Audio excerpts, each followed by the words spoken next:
Well, it's an unprecedented economic stimulus package indeed, totaling over $787 billion.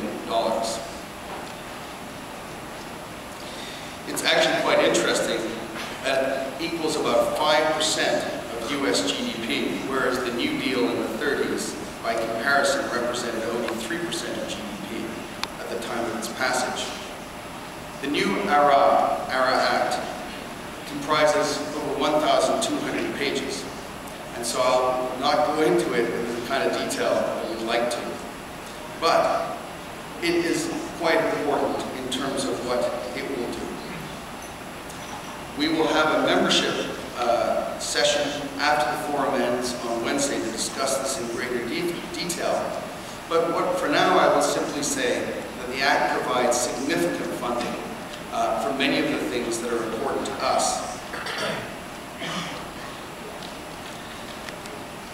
That said, there are some real challenges with the Act. And I think those of us who have felt that weak government, that now believe that the private sector is the problem, need to take a look in the mirror, because most of us played a role in emasculating government's role in the economy over the last 2 decades, believing that the private sector was a more powerful engine of growth and a better allocator of capital than government might be.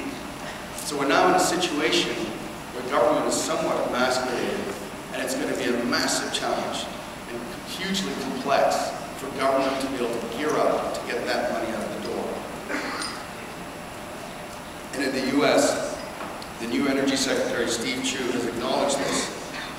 Because for virtually every government agency, it now falls to them to design brand new programs at a time when many of the senior people in these departments are still not even in place.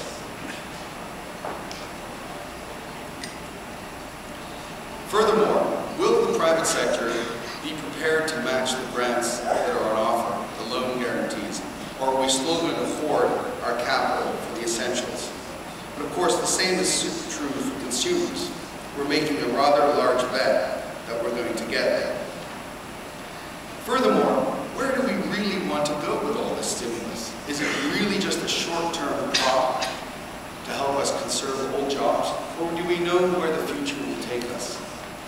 And above and beyond the stimulus simply for the green economy, let's take a look at the bailouts that are being asked for example, the auto sector.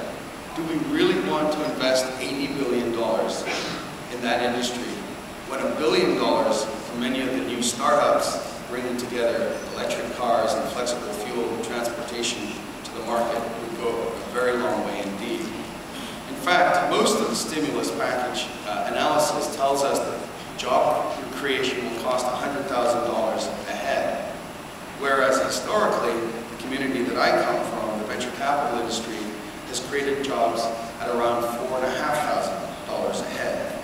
Now, you may accuse me of comparing apples with oranges, but I think the point is made.